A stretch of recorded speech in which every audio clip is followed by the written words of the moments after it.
Привітайте мене, я знайшов, в чому була проблема. І це так легко було. Зараз заведу його.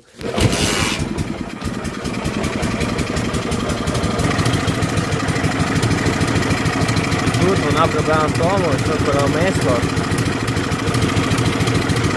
треба буде винести люк і перестане сусіди. І це дуже легко. Відносно, треба буде постаратися.